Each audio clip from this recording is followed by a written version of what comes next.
વાલા વૈષ્ણવો, આપણે હમણાં સિદ્ધાંત રહસ્યનું ભાવ દર્શન કરી રહ્યા છીએ. તેમાં આપણે બ્રહ્મ સંબંધ વિશે સમજી રહ્યા છીએ. આપણે બ્રહ્મ સંબંધ લીધું છે, આપણું બધું પ્રભુને સોંપી દીધું છે. કારણ કે આપણે બ્રહ્મ સંબંધ મંત્રનો ભાવાર્થ બોલીએ છીએ, તેમાં પણ કહીએ છીએ કે ભગવાન કૃષ્ણથી વિખૂટા પડે હજારો વર્ષોનો સમય વ્યતીત થવાથી ભગવાનની પ્રાપ્તિને માટે હૃદયમાં જે તાપ ક્લેશનો આનંદ થવો જોઈએ તે જેને તિરોધાન થયો છે, એવો હું જીવ ભગવાન કૃષ્ણ શ્રી ગોપીજન વલ્લભને દેહ, ઇન્દ્રિય, પ્રાણ, અંતઃકરણ, તેના ધર્મો, પતિ, ઘર, પુત્રી, કુટુંબ, ધન, આલોક અને પરલોક આત્મા સહિત સમર્પણ કરું છું. હું દાસી છું, હે કૃષ્ણ, હું તમારી છું. તો આપણે બધું સર્વસ્વ સોંપી દીધું છે, તો પછી આપણે કંઈ ચિંતા કરવાની જરૂર છે? જરા પણ નથી. છતાં પણ જે રીતે એક શ્વાન કોઈ શકટ નીચે એટલે કે ગાડા નીચે ચાલતો હોય અને એવો અનુભવ કરે કે જાણે આ ગાડાનો ભાર હું ઉંચકી રહ્યો છું, એવી રીતે આપણો સ્વભાવ પણ એવો છે. કરે કરાવે શ્રીનાથજી, બધું પ્રભુ કરી રહ્યા છીએ, છતાં પણ ચિંતાનો ટોપલો આપણે માથે લઈને ફર્યા કરીએ છીએ કે હું આ કરું ને તો થાય, હું કરું તો ઘર ચાલે. આપણો એવો સ્વભાવ થઈ ગયો છે. તો આપણે એ યાદ રાખવાનું છે કે કરે કરાવે શ્રીનાથજી. અને આપણે ફક્ત બોલવા માટે બોલી દીધું છે કે હે પ્રભુ, હું આપને બધું સમર્પણ કરું છું. તો શું આપણે બધું સમર્પણ કર્યું છે કે નહીં? અને જો કર્યું છે તો કંઈ પણ ચિંતા કરવાની પણ જરૂર નથી. તો આપણે જે જીવન જીવીએ છીએ એવી જ રીતે જીવવાનું છે, તેમાં કંઈ ફેરફાર કરવાનો નથી. છતાં પણ જીવન પ્રભુમય કઈ રીતે બનાવી શકાય તેનું ભાવ દર્શન આજે આપણે કરવાના છીએ. વાલા વૈષ્ણવો, જય શ્રી કૃષ્ણ. હું મન આતુરી આપ સર્વે વૈષ્ણવોનું આજના આ અલૌકિક સત્સંગમાં હાર્દિક સ્વાગત કરું છું. ઉદર શો કૃપાનિધિ પ્રભુ નહીં પૂરે? શ્રી મહાપ્રભુજી નવરત્નમાં કશું પણ ચિંતા ન કરવી એવું જે કહે છે તેની ઉપર ચિંતન કરો. વળી તેઓ શ્રીએ અજ્ઞાની અને જ્ઞાની વચ્ચે અજ્ઞાની બંનેની કૃતિમાં સમતા નિરૂપિત કરી છે. તો પછી જ્યાં સાધનનો જ અભાવ હોય ત્યાં જ્ઞાનીને પણ શું ફળ થવાનું? લીલા સિવાયના પદાર્થમાં આનંદ ન હોવાથી ક્લેશ થાય અને ક્લેશથી વિરહ થતા હરિની સ્ફૂર્તિ થાય. તેથી જેમ તેમ કરી પ્રપંચની વિસ્મૃતિ કરો. હૃદયમાં શ્રી કૃષ્ણની સ્થાપના કરો. કૃષ્ણ ગૂઢ, સદાનંદ, લીલાયુક્ત, રસરૂપ ને પોતાના સમાન નામવાળા તથા ભક્તના ભાવાત્મક છે. તે યશોદાજીના લાડીલા, મુક્ત ભાવોથી ભરેલા, પ્રપંચના વૈરી અને બાધક હોય તેવા લૌકિક કારણોનો નાશ કરનારા છે. પોતાનો પ્રવેશ થઈ શકે એ હેતુથી તે કામાદિક સર્વ દોષોને નિવૃત્ત કરે છે. જેઓ પોતાને માટે સર્વસ્વનો લૌકિક વૈદિક ત્યાગ કરી વિપ્રયોગની આરતી કરે છે, તેમને માટે ઉલ્લાસ ધારણ કરે છે. શ્રીમદ આચાર્યજીના હૃદયરૂપી શિષ્યયામાં પોઢી રહ્યા છે અને વ્રજભક્તોની સાથે રમણ કરવામાં તત્પર હોવાથી ભાવરૂપી અનંત સ્વરૂપો ધારણ કરે છે. શ્રીનાથજી ભ્રમર પંક્તિના વેગવાળી રોમ પંક્તિથી તે અત્યંત શોભિત છે. તેમનું વદન કમળ સદા પ્રસન્ન રહે છે અને તેમની આંખો દયારસથી આર્દ્ર હોય છે. તેમણે શિર ઉપર મયુરપીંછનો મુકુટ ધારણ કર્યો છે અને શ્રૃંગારસનું રૂપ પ્રકટ કર્યું છે. એવા અનંત ગુણોથી પૂર્ણ શ્રી કૃષ્ણને હૃદયમાં વારંવાર ધારણ કરવા.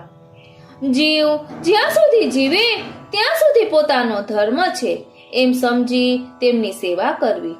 તેમાં ભોગ, ફળ કે પ્રતિષ્ઠાની દ્રષ્ટિ રાખવી નહીં. આવી સેવા કેવી હોય તે શ્રીમદ આચાર્યજીએ સર્વનિર્ણય ગ્રંથમાં નિરૂપિત કરી છે. સેવા તે રીતે કરવી, અન્ય માર્ગની રીતે નહીં. અગર તો કોઈ કલ્પિત પ્રકાર અનુસરવો નહીં. તેમ કરતા દુર્ભાવ આવી ન જાય એ જોવું. શ્રી યશોદોત્સંગ લાલિત શ્રી કૃષ્ણ શ્રીમદ આચાર્યજી તેઓ શ્રીના પુત્ર અને શ્રી સ્વામિનીજી વ્રજ ભક્તો આ ચાર પરમ તત્વરૂપ છે. એમની સાથે અન્યની તુલના કરવાથી બુદ્ધિનો સર્વથા નાશ થાય છે. માટે સંક્ષેપમાં આટલી શિખામણ હૃદયમાં ધારણ કરવી. જો અન્ય કોઈ અધિકારી મળી આવે અને શ્રદ્ધાળુ બની પોતાની સ્વેચ્છાથી પૂછે તો તેને પણ આ ઉપદેશ કરવો. જો જીવની ભગવત તત્પરતા આવી રીતે સિદ્ધ થાય તો દયાળુ પ્રભુ આવા ભગવદ આરતી કરનારા ઉપર પ્રસન્ન થાય છે. જેમ કોઈ કામી પુરુષ દુતી ઉપર પ્રસન્ન થાય છે તેમ ભગવદ વાર્તા કરનાર ભક્ત પર હરિ પ્રસન્ન થાય છે. હવે આપણે સંસ્કૃતમાં શિક્ષાપત્ર 18મું કરીએ. શિક્ષાપત્ર 18મું. કાલઃ સ્વકાર્યં કુરુતે ન જાનાતિ જનો યતઃ પ્રમાદ્યતિ હરેઃ કાર્યે સ્વાત્મકાર્યે અતિ વિહ્વલઃ કેવલ દરિકત્વં તુ તદીયાનામ ન ચોચિતં ન પૂરયેત કિમુદરમ સેવકાનામ કૃપાનિધિ ચિંતા કાપી ન કાર્યેતિ પ્રભુ વાક્યં વિચિંત્યતામ અજ્ઞાનીનો જ્ઞાનિનશ્ચ યદિ સ્યાત્ સમતા કૃતો તદા તુ સાધના ભાવાત કિમ વૃતમ જ્ઞાનિનઃ ફલમ વિરહેણ હરિસ્ફૂર્ત્યા સર્વત્ર ક્લેશ ભાવનાત લીલાતિરિક્ત સૃષ્ટો હિ નિરાનંદત્વ નિશ્ચયાત યથા કથંચિત વિસ્મૃત્ય પ્રપંચમ હૃદયે ન્યસેત. તો પછી જ્યાં સાધનનો જ અભાવ હોય ત્યાં જ્ઞાનીને પણ શું ફળ થવાનું? લીલા સિવાયના પદાર્થમાં આનંદ ન હોવાથી ક્લેશ થાય અને ક્લેશથી વિરહ થતા હરિની સ્ફૂર્તિ થાય. તેથી જેમ તેમ કરી પ્રપંચની વિસ્મૃતિ કરો અને હૃદયમાં શ્રી કૃષ્ણની સ્થાપના કરો. શ્રીનાથજી. કૃષ્ણં ગુઢમ સદાનંદમ તથા લીલાયુતમ સદા રસં સ્વ સમ નામાનમ ભક્ત ભાવાત્મકમ પુનઃ યશોદોત્સંગ લાલિતમ મુગ્ધ ભાવ સમાવૃતમ પ્રપંચ વૈરીણમ બાધ હેતુ લૌકિક નાશનમ સ્વપ્રવેશાય કામાદિ સર્વદોષ નિવારકમ સ્વાર્થ ત્યક્તાખિલ સ્વીય પરમાર્તિ મહોત્સવમ શ્રીમદાચાર્ય હૃદય શેષ પર્યંક શાયિનમ અનંત ભાવ રૂપાત્મ ગોપી રમણ તત્પરમ મધુપાલી જવોદ્યુક્ત રોમાલી સુવિરાજિતમ પ્રસન્ન વદનામ ભોજમ કરુણારસ વદૃશમ બર્હિ પીચ્છ શિરોભૂષમ શ્રીંગર રસ પૂરૂપિણમ એવં વિધાનંત ગુણમ વિધાય હૃદયે સદા તસ્ય સેવાં પ્રકુર્વિત યાવત જીવમ સ્વધર્મતઃ ન ફલાર્થમ ન ભોગાર્થમ ન પ્રતિષ્ઠા પ્રસિદ્ધયે. શ્રીમદાચાર્ય માર્ગેણ નાન્યેનાપી કદાચન ન કલ્પિત પ્રકારેણ ન દુર્ભાવ સમન્વયાત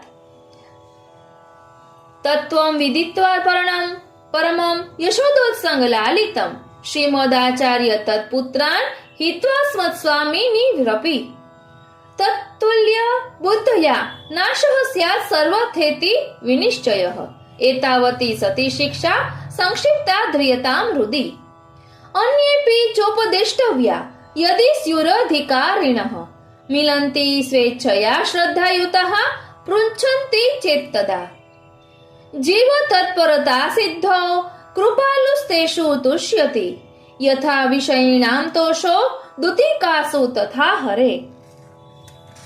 હવે આપણે 18મું શિક્ષાપત્ર વિસ્તારથી સમજીએ.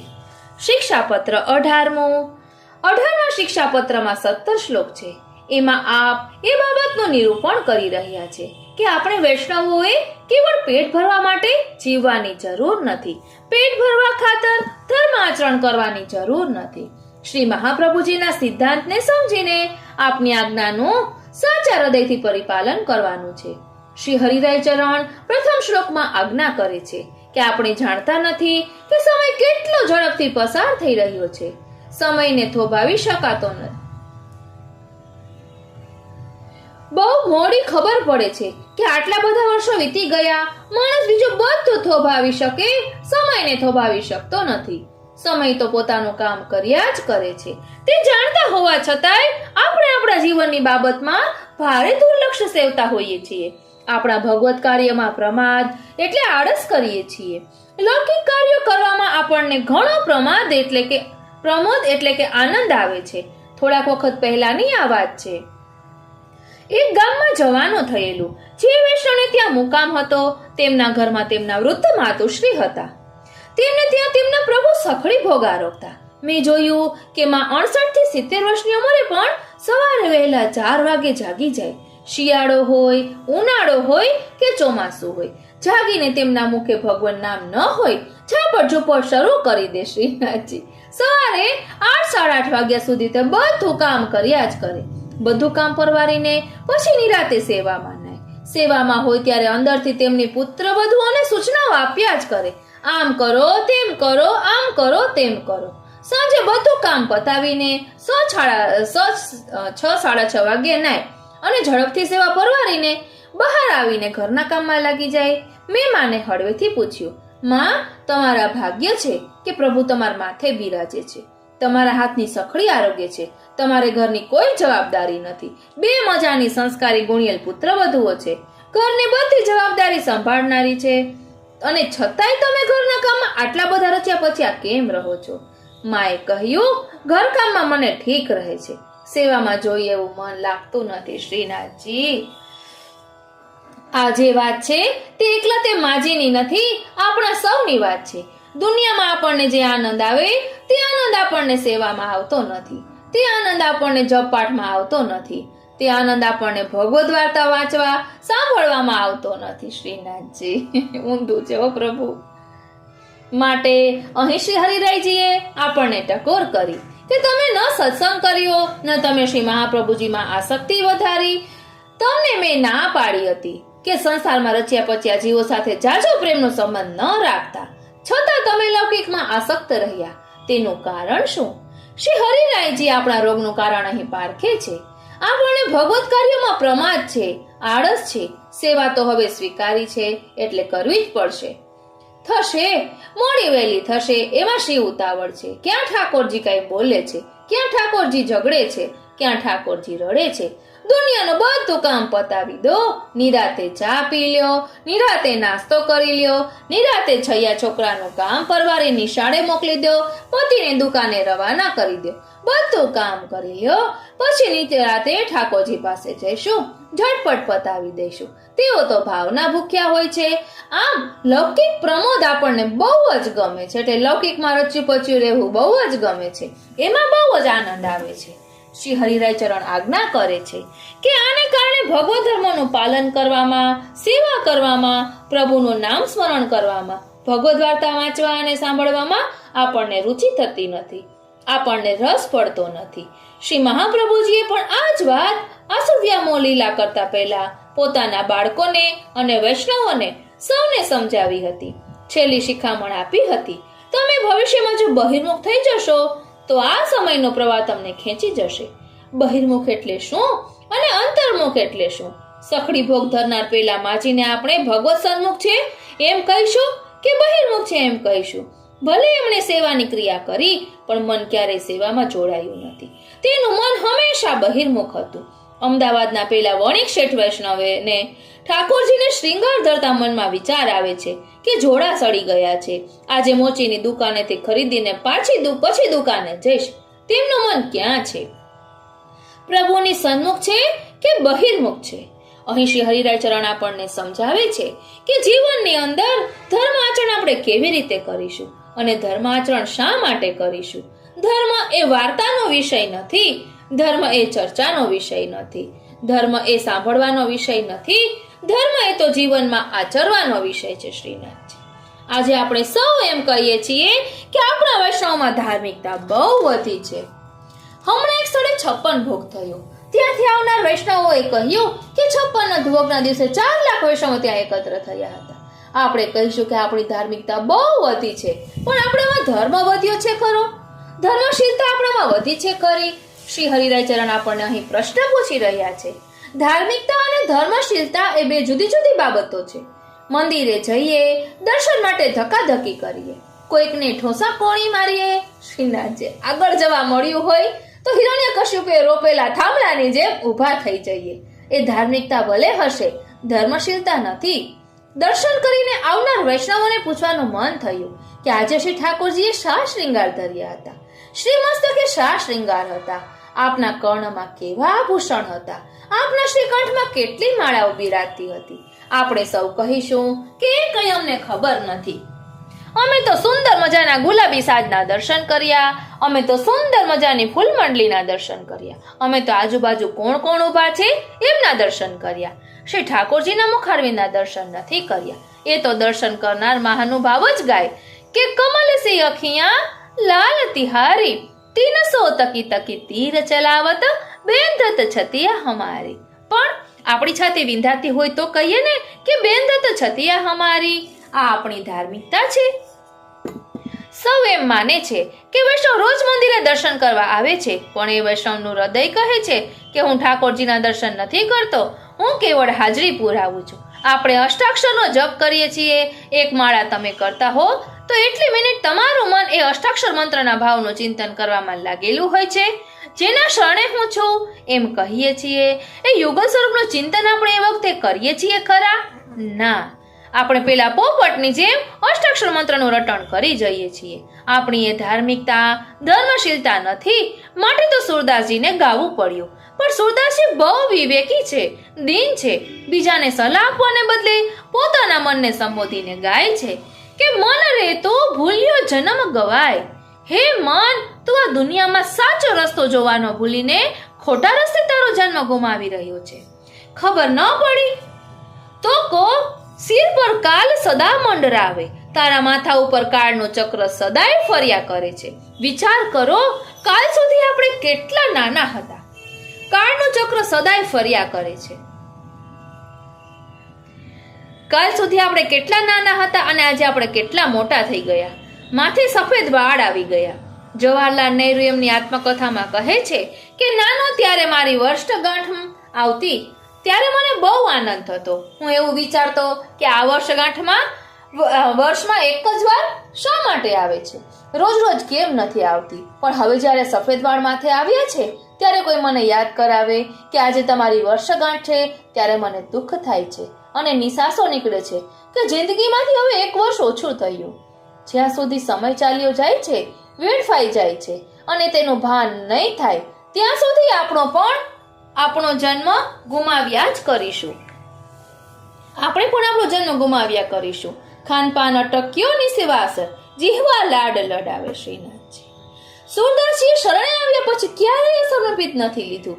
એ ગાઈ રહ્યા છે કે હે મન, તું આ જીભને લાડ લડાવવામાં તારી જિંદગી પૂરી કરી રહ્યું છે. રાત દિવસ ખાનપાન સિવાય તને બીજા કોઈ વિચાર આવતા નથી. શ્રીનાથજી આપણે બે બાબતોમાં રચ્યા પચ્યા છીએ. એક જીભના બે કામ, ખૂબ ખાવું ને ખૂબ બોલવું.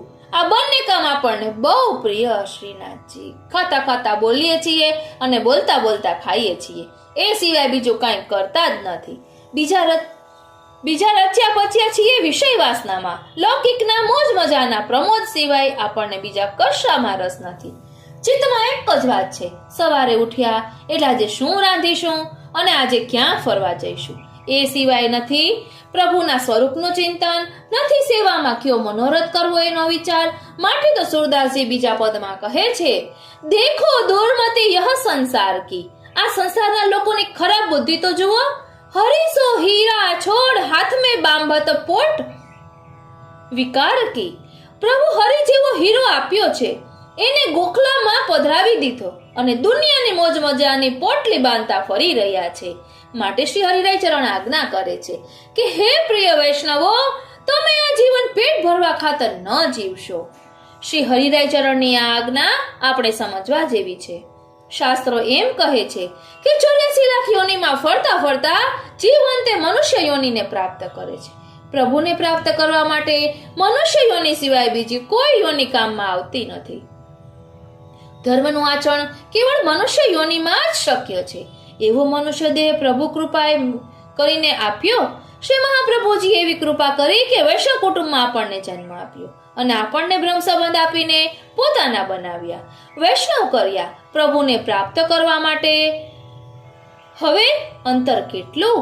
કોઈ એમ પૂછે કે અહીંથી સ્વર્ગ કેટલું દૂર, ક્યાંથી કૂદકો મારીએ તો સ્વર્ગમાં જલ્દી પહોંચી જવાય? તો શાસ્ત્રો એમ કહે છે કે સિદ્ધપુરથી સ્વર્ગ તદ્દન નજીક છે. એક કૂદકો મારી તો સીધા સ્વર્ગમાં પહોંચી જાવ.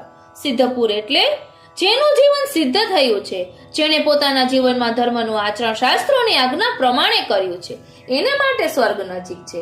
આપણને સ્વર્ગનું તો કામ નથી. વ્રજ વાલું રે વૈકુંઠ નહીં આવું, ત્યાં નંદનંદન ક્યાંથી લાવું? આપણને તો વ્રજ જોઈએ છે, વૈકુંઠ પણ નથી જોઈતું. એવું વ્રજ આપણા ઘરમાં, આપણા જીવનમાં ક્યારે પ્રાપ્ત થાય? શ્રી મહાપ્રભુજીને શ્રી ઠાકોરજીએ બ્રહ્મ સંબંધની આજ્ઞા આપી. પછી શ્રી મહાપ્રભુજીએ હરસાનીજીને પૂછ્યું, દમલા તેને કછું સુન્યો? દમલાજીએ કહ્યું, સુન્યો તો સહી, પરી સમજ્યો નહીં. આપણી સ્થિતિ પણ આવી છે, સાંભળીએ છીએ તો ખરા પણ સમજતા નથી. સમજણ ક્યારે કહેવાય? કે જ્યારે જીવનમાં ઉતારવા માંડીએ. ઘણીવાર વૈષ્ણવો પૂછે છે કે અમારે પુષ્ટિ માર્ગના સિદ્ધાંતો જાણવા છે, સમજવા છે. હું એમને કહું છું કે ભાઈ, પુષ્ટિ માર્ગમાં સમજવા જેવું બહુ ઓછું છે, કરવા જેવું ઘણું છે. સ્મરણમ ભદ્નમ ચાપી ન ત્યાજ્યમિતિ મેમતિ. બસ આટલું જો સમજાઈ જાય તો પછી કંઈ સમજવાનું બાકી નથી રહેતું. સ્મરણ અને સેવા એ બે ન છોડવા, એમ શ્રી મહાપ્રભુજી આજ્ઞા કરે છે. હવે સ્મરણ કરવું એમાં શું સમજવાનું? સ્મરણ શરૂ કરી દેવાનું છે. સેવા કરવી એમાં શું સમજવાનું છે? ગુરુદેવની આજ્ઞા લઈને આવતીકાલથી સેવાની શરૂઆત કરી દેવાની છે. પણ આપણે શું કરીએ છીએ? કેવળ વાતો જ કરીએ છીએ. નંદાસીએ કહ્યું કે દીપક બાતન સે ના બરે. દીવો સળગાવવો હોય તો વાતો કરવાથી દીવો ન સળગે. આપણે પંખાની સ્વિચો બંધ કરી દઈએ અને બેઠા બેઠા બૂમો પાડીએ કે પંખો ચાલુ કરો, પંખો કરો, પંખો કરો, તો થશે ચાલુ? કોઈકે ઉઠીને સ્વિચ ચાલુ કરવી પડશે. શ્રી હરિરાયચરણ પણ આજ્ઞા કરે છે કે તમે પેટ ખાતર ન જીવો, પ્રભુ ખાતર જીવો. ફેર કેટલો છે? જીવન જીવવાની પદ્ધતિમાં તમારે કોઈ ફેર નથી કરવાનો. આજ સુધી તમે જે કાર્યો કરતા હતા તે બધા ચાલુ જ રાખવાના છે. આપણે પેટ ખાતર જીવતા ત્યારે પણ ઘરમાં રહેતા, પ્રભુ ખાતર જીવીશું તો પણ ઘરમાં રહીને જીવીશું. આપણા મનને બદલી નાખવાનું છે, ક્રિયાઓને બદલવાની જરૂર નથી. પેલા માજી 4 વાગે ઉઠીને કચરો વાળતા, એ પેટ માટે વાળતા, ઘર માટે વાળતા. આપણે આવતીકાલે સવારે કચરો વાળીએ ત્યારે પ્રભુ માટે વાળીએ કે આ મારું ઘર એ ગોકુળનું એક નાનકડું ઘર છે. શ્રીનાથજી યશોદામાના નંદાલયની બાજુમાં આવેલો છે. પ્રભુ મારી કુટીરમાં પધાર્યા છે, અહીં ખેલવાના છે. એમના નાના નાના કોમળ લાલ લાલ ચરણારવિંદને એક કાંકરી પણ નાખું છે, માટે હું આ બુહારી કરું છું. આ ભાવથી આવતીકાલે કચરો વાળજો, જુઓ પછી તમને એક અનોખો આનંદ આવશે. શ્રીનાથજી ઘરમાં રોજ ઘસી ઘસીને પોતું કરો છો, હવે એ ભાવથી કરજો કે આ ઘરમાં પ્રભુ કેવળ ગોખલામાં કે કબાટમાં નથી બિરાજતા, આખા ઘરમાં ખેલે છે. એમને પ્રસન્નતા થાય એ માટે હું ઘરને સુંદર શણગારું છું, સ્વચ્છ અને સુઘડ રાખું છું. તો જુઓ એ સેવા બની જશે, એનો આનંદ આવશે.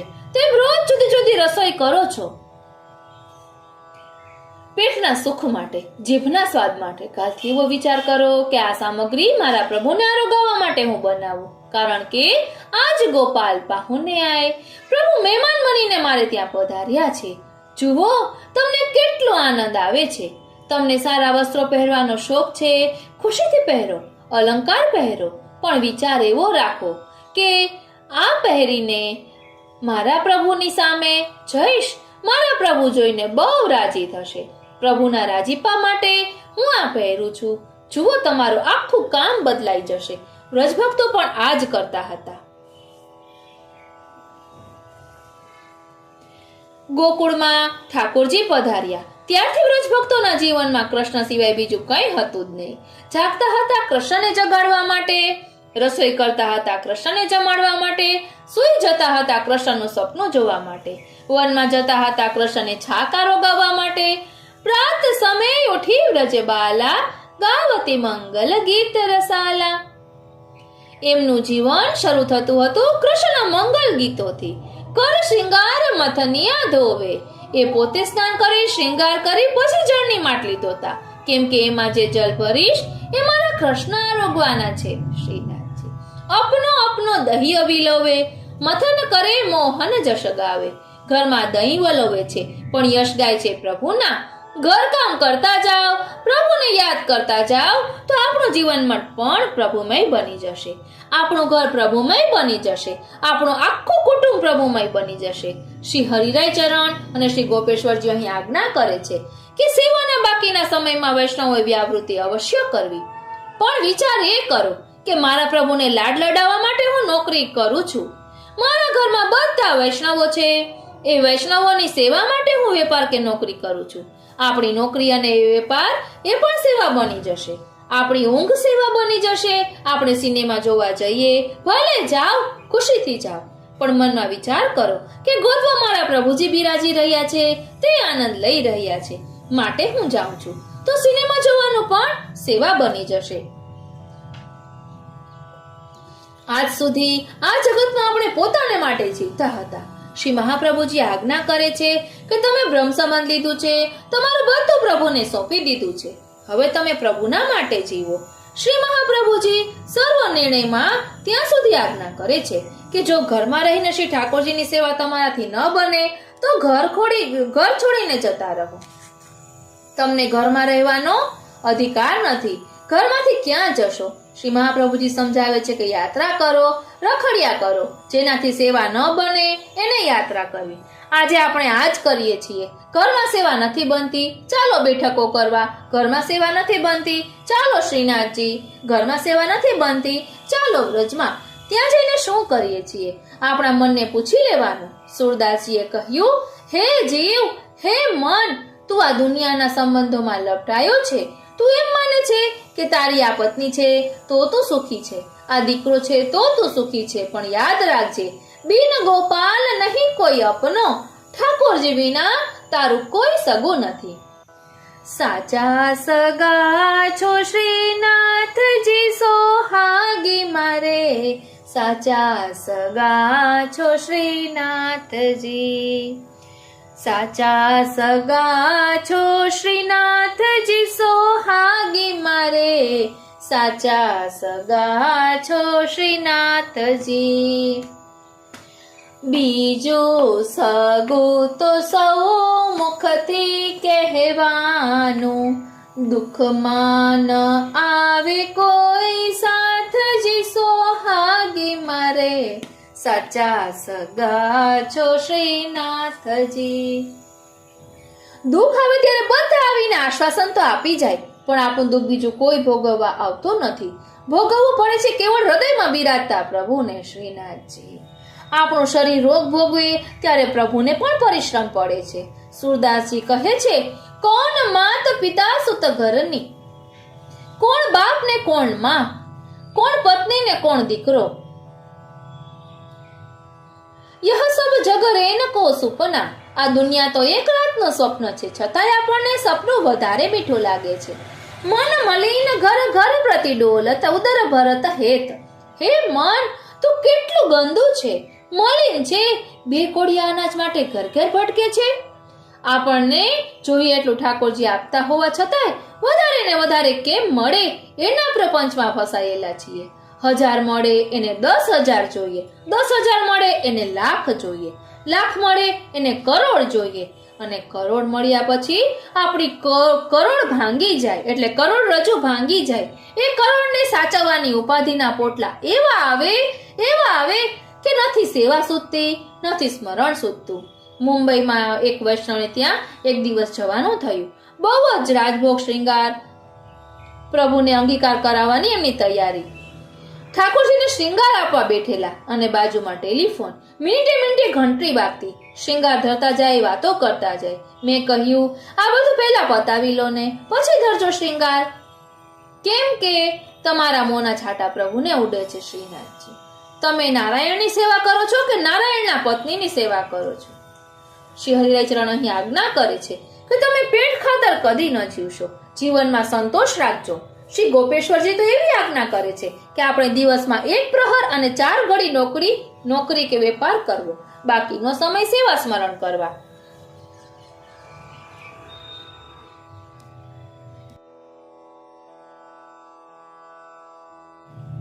શ્રી ગુસાઈજીના એક સેવક થઈ ગયા. તે એકલા હતા.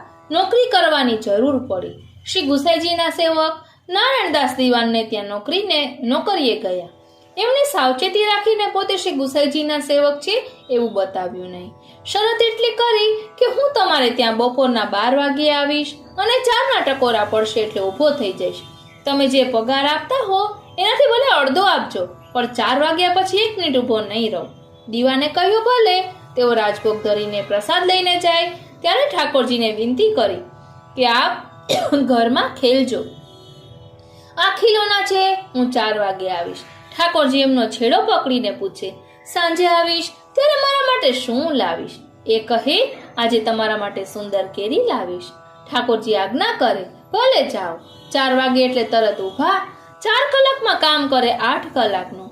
એ જાણતા હતા કે જે મને પગાર આપે છે એનો શેઠ ને મારે બરાબર લાભ આપવો જોઈએ.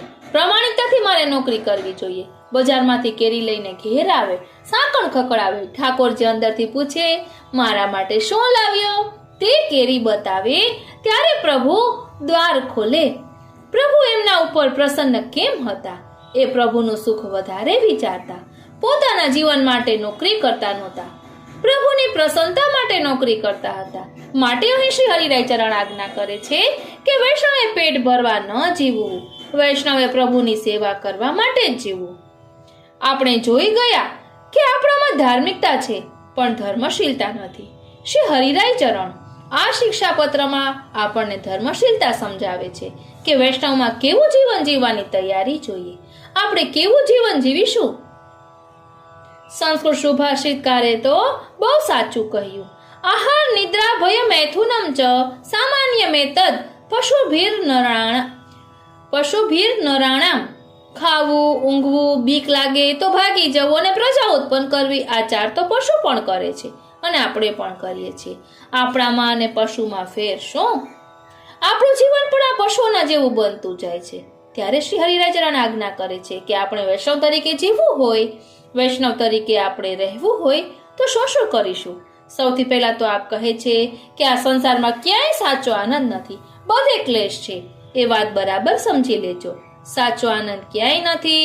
જે કંઈ છે એ ઝાંઝવાનું પાણી છે, મૃગજળ છે. દુનિયામાં જેને આપણે આનંદ કહીએ છીએ એ આનંદ છે જ નહીં, એ તો દુઃખનું કારણ છે.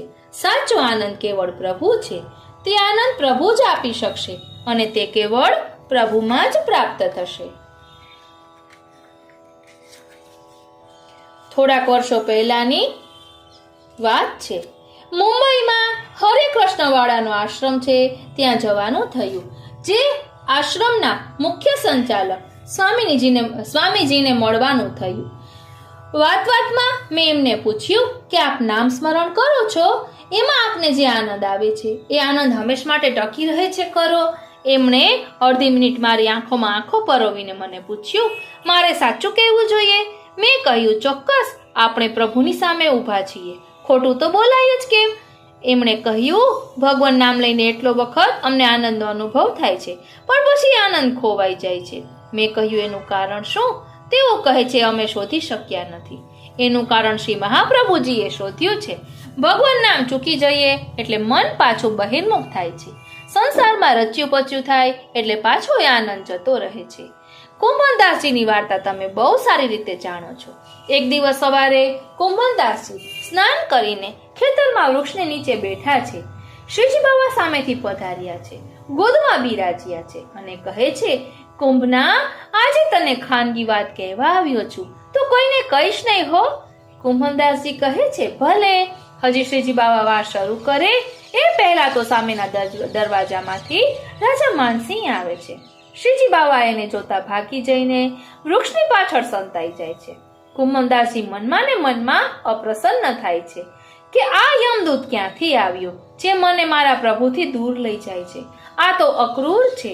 આપણે પણ આવું થાય છે. માંડ પ્રભુમાં મન પરોવાય ત્યાં કોઈક અક્રૂર મનમાં આવીને ઊભો રહી જાય. એ અક્રૂરનું નામ એની ફોઈએ ખોટું પાડ્યું છે. તે અક્રૂર નથી, એ ક્રૂર છે. કારણ કે પ્રભુને દૂર લઈ જનારો છે. મનમાં સહેજ પ્રભુનું ધ્યાન આવે, ચારેચી ભરતા નમામિ યમના મહમ બોલીએ, ત્યાં કોઈક બૂમ પાડે એટલે પાછું મન બહાર રવાના. અક્રૂર આવી ગયો. શ્રી હરિરાય ચરણ આજ્ઞા કરે છે કે આવા અક્રૂરોથી સતત ચેતતા રહેવા માટે સૌથી પહેલા આપણા મનને સમજાવી દેવાની જરૂર છે કે આ દુનિયામાં જીવવું હોય તો પાણીમાં જેમ કમળ જીવે ને એવી રીતે જીવજો. કમળ પાણીમાં રહે છે પણ પાણીથી ભીંજાતું નથી. શ્રી દયારામભાઈએ બહુ સુંદર વાત ભક્તિ પોષણમાં બતાવી. જગત જાણે એ છે જંજાળી, જગતને એમ જણાવવા દેજો કે આ માણસ તો બહુ જંજાળી છે, પણ રાખે હૃદય ત્રિકમ શું તાળી. હૃદયમાં એ એકલો જ જાણે કે મારી તાળી તો મારા પ્રભુ ત્રિકમ લાલ સાથે છે, બીજા કોઈ સાથે નથી. હરતા ફરતા ખાતા પીતા દુનિયામાં ફરતા એને એક જ દર્શન થાય છે. પ્રભુ નંદ કુમારો મેં સ્વામીની વૃષભાનુજા, કૃતાર્થોહમ કૃતાર્થોહમ કૃતાર્થોહમ ન સંશય. એ આસમાનને જુએ છે અને એને શ્યામ સુંદરના દર્શન થાય છે. એ કોઈકના નેત્રોની કીકી જુએ છે, એને શોભા સલુણા શ્યામની તું જો ને સખી, શોભા સલુણા શ્યામની. એને શોભા સલુણા શ્યામની દેખાય છે. એ કમળ જુએ છે અને એને શ્યામ સુંદરના રક્તિમ નેત્રોના દર્શન થાય. એને પ્રત્યેક વસ્તુમાં પ્રભુના સિવાય બીજા કોઈના દર્શન થતા નથી. ભલે ને એ પેન્ટ શર્ટ પહેરે છે, ભલે ને લેટેસ્ટ યુરોપિયન સ્ટાઇલના પોશાક પહેરે છે, ભલે ચિત્રો જુએ છે, સિનેમા જુએ છે, નાટક જુએ છે, દુનિયામાં પાના રમે છે, બધું કરે છે, પણ એનું ધ્યાન તો એક જ છે, શ્યામ સુંદરમાં, બીજે ક્યાંય નથી. દુનિયામાં બધું કરતા, ખાતા પીતા, ઉઠતા બેસતા, રમતા હસતા, વાતો કરતા એ શ્રીજી બાબાનું મલકતું મુખારવિંદ આપણને બધે દેખાયા કરે. એમાં જ રચ્યા પચ્યા બન્યા રહીએ. એ સિવાય બીજી કોઈ વાત ન હોય એવું જીવન બનાવી દેવાનું છે. એવું જીવન બનાવી દેવા માટે તો પ્રભુ ક્યારે પ્રાપ્ત થાય એનો વિરહ બહુ જરૂરી છે. આપણે તો હજી પ્રભુની સેવા શરૂ નથી કરી, ત્યાં વિરહ ક્યાંથી?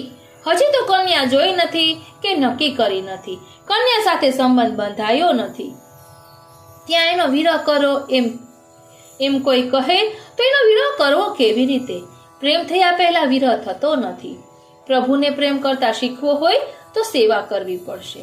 કેવળ વાતોનો પ્રેમ પુષ્ટિ માર્ગમાં નહીં ચાલે.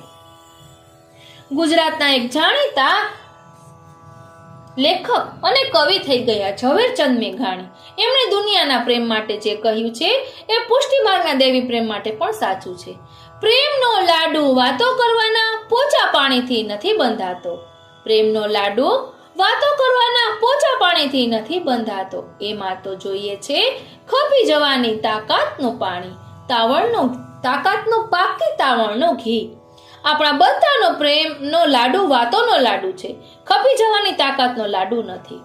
ઠાકોરજીની ઉપર બહુ પ્રેમ છે એમ કહીએ છીએ ખરા, અને એ પ્રભુને રોજ મિશ્રીની કટોરી ધરીને આપણે મનગમતા પકવાન અને ફરસાણ રોજ ઝાપટીએ છીએ. શ્રીનાથજી, હમણાં સૌરાષ્ટ્રના એક વૈષ્ણવની વાત સાંભળી.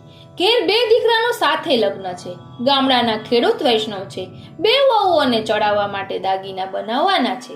પત્નીએ કહ્યું કે 2 જણને કંઈ નહીં તો 5-5 તોલા દાગીના તોલા સોનું તો આપવું પડશે.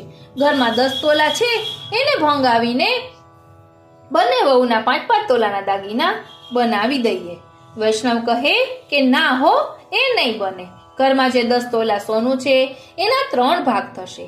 તમારા દીકરાની વહુ પછી આપણો દીકરો અંદર બિરાજે છે, એની વહુ પણ આવવાની છે.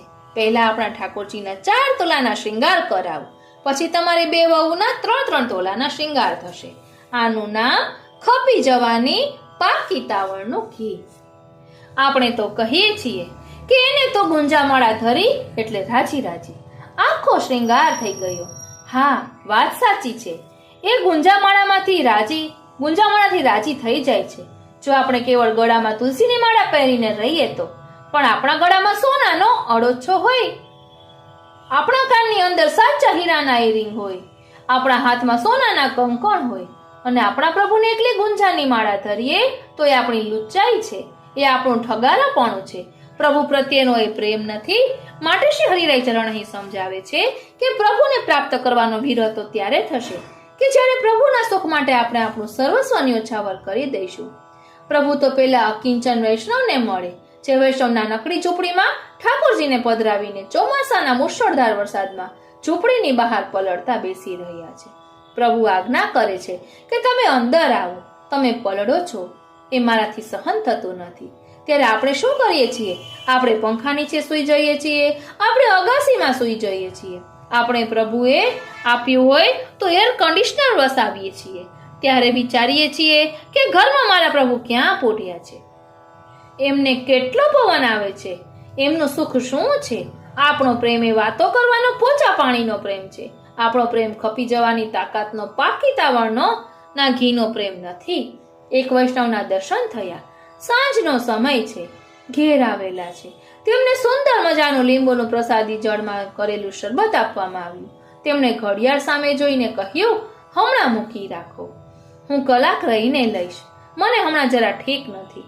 એ વાતો કરતા રહ્યા મારી સાથે. 5 વાગ્યા એટલે તેમણે કહ્યું, હવે હું પેલું શરબત લઈશ. મેં કહ્યું, તમે આપેલું કારણ બરાબર નથી, શરબત ન લેવાનું કારણ કંઈક જુદું છે. જો વાંધો ન હોય તો કહો. તેમણે કહ્યું, ભાઈ બીજું કંઈ કારણ નથી, અમારા ઘેર 4:30 થી 5 વચ્ચે ઠાકોરજીને ઉત્થાપન થાય છે. તમે શરબત આપ્યું ત્યારે અમારા ઠાકોરજી જાગ્યા નહોતા. હજી તેમણે શીતળ જળના જારીજીને ઉત્થાપનના ભોગનો શીતળપણો ધરાવ્યો નહીં હોય. મારા પ્રભુ ન આરોગ્ય હોય તો મારાથી કેમ લેવાય? શ્રી ગોકુલનાથજીએ ને કલ્યાણ ભટ્ટ પૂછે છે કે કૃપાનાથ તાદ્રશી વૈષ્ણવ કેવો હોય? હવે તાદ્રશી વૈષ્ણવ કેવો હોય તે આપણે પણ આવતા પાઠમાં સમજીશું. આજનો આ સત્સંગ શ્રીનાથજી, શ્રી યમુનાજી અને શ્રી મહાપ્રભુજીના ચરણારવિંદમાં સમર્પિત કરું છું. જય શ્રી કૃષ્ણ.